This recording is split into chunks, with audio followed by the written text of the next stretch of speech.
Good evening, everyone. In today's video, I will follow up to yesterday's video in which the level we were monitoring was 419.80. We wanted to see that level hold, really giving us this double bottom sort of idea here, even lining up with previous areas of bounces, as at least a shorter term bounce inside of the broader markets. Now today essentially exceeded those expectations all around. First off, not only did we not hold this 419.80 area, but we opened well below it, and then had a massive rally for the day supported by a series of plus 1000 tick readings. We had quite a few today, really just buying programs across the board. You could have chosen almost any stock and have been up fairly nicely.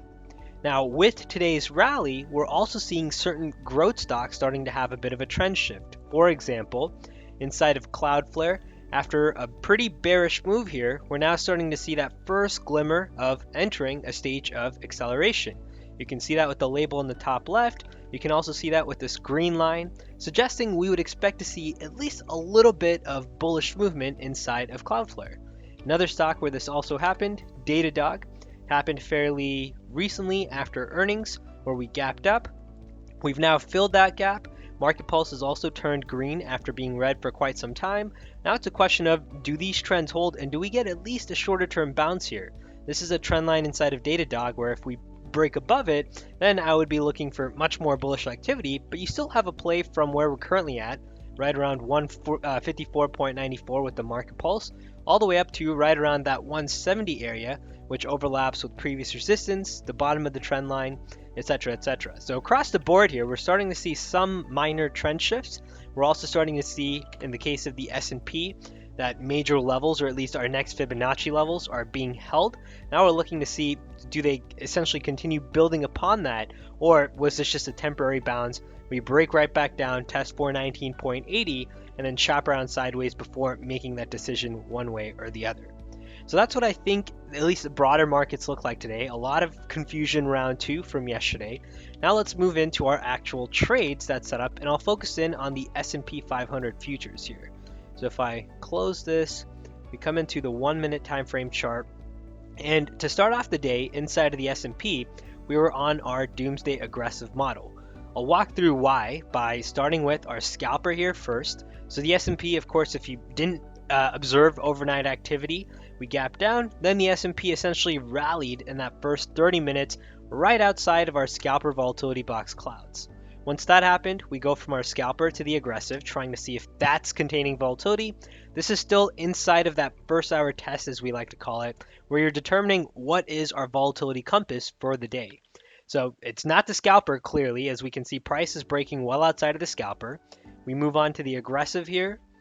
Inside of the aggressive, you should notice something similar. Although it did have an attempt at holding, for those of you watching real time, we had a breach up. We then had a nice little sell-off. We had a retest of that same breach area, and this time we had buyers fully in control. So that took us from the aggressive to the doomsday aggressive, again, at which point we're still trying to figure out that compass, no capital at risk. Now the doomsday aggressive models were the first ones that actually respected price action here. We can see price bumped into our doomsday aggressive model, then bounced away from there. So we had sellers actually coming in, defending this level, as we would expect that to happen with our models. So doomsday aggressive so far, proving to us that this is the model to use as the day progresses. Now I'll go through both kinds of setups that we have with our futures volatility box in today's video. This is both a trending setup looking to play moves into our volatility box, along with fades looking to play moves away from our volatility box. So starting off here, 7:09 is when we had that slingshot squeeze, and this is on a 1 minute time frame chart, so very aggressive, but we had a squeeze setting up on that chart. If I load it in, triple squeeze, you can also see how that's panning out down here below. That squeeze was gathering momentum, and like basically everything else in the market, ended up firing long. So here was that first move looking to play into our volatility box target line, and we made that move with very, very little heat here, if any at all. It was really that next candle, which initially looked like you may have a bit of a sell-off before buyers came right back in and picked that up higher. So first setup was this guy right here, the trend setup, which went into our target lines. Now after that point, we hit the fade setup, so essentially ebbs, flows across the board in the S&P here today. Once we had that, we were looking for the edge signal confirmation on a 1 minute time frame chart, came here, but we already hit T1 before getting an opportunity to enter. So in that 7 to 8 a.m. Pacific hour, only a trend setup actually presented itself. Now we had the next arrow, our squeeze arrows, plotting, and this was shortly after 7:30, but at this point you can see here the market pulse has turned red, so we essentially have a bullish signal, but a bearish trend, no real clarity, not a trade setup. So keep moving forward. Now we'll proceed to the 8 to 9 a.m. Pacific hour, no setups inside of this hour. Keep moving forward here. Next hour is 9 to 10 a.m. Pacific. At this point we get close to our volatility box sign lines, but not quite enough, so still no setup. Our next setup comes in that 10 to 11 a.m. Pacific hour. So let me move forward here, where we first had another squeeze arrow, and this time the squeeze arrow again has a mixed bag of trend preceding it. We see red, we see green. We don't really have any trend clarity, so again, not a setup that works, at least per our trade plans that we've outlined in that 2 setups video. But if you did take it, you hit the target lines, making a move up and rallying like you'd expect.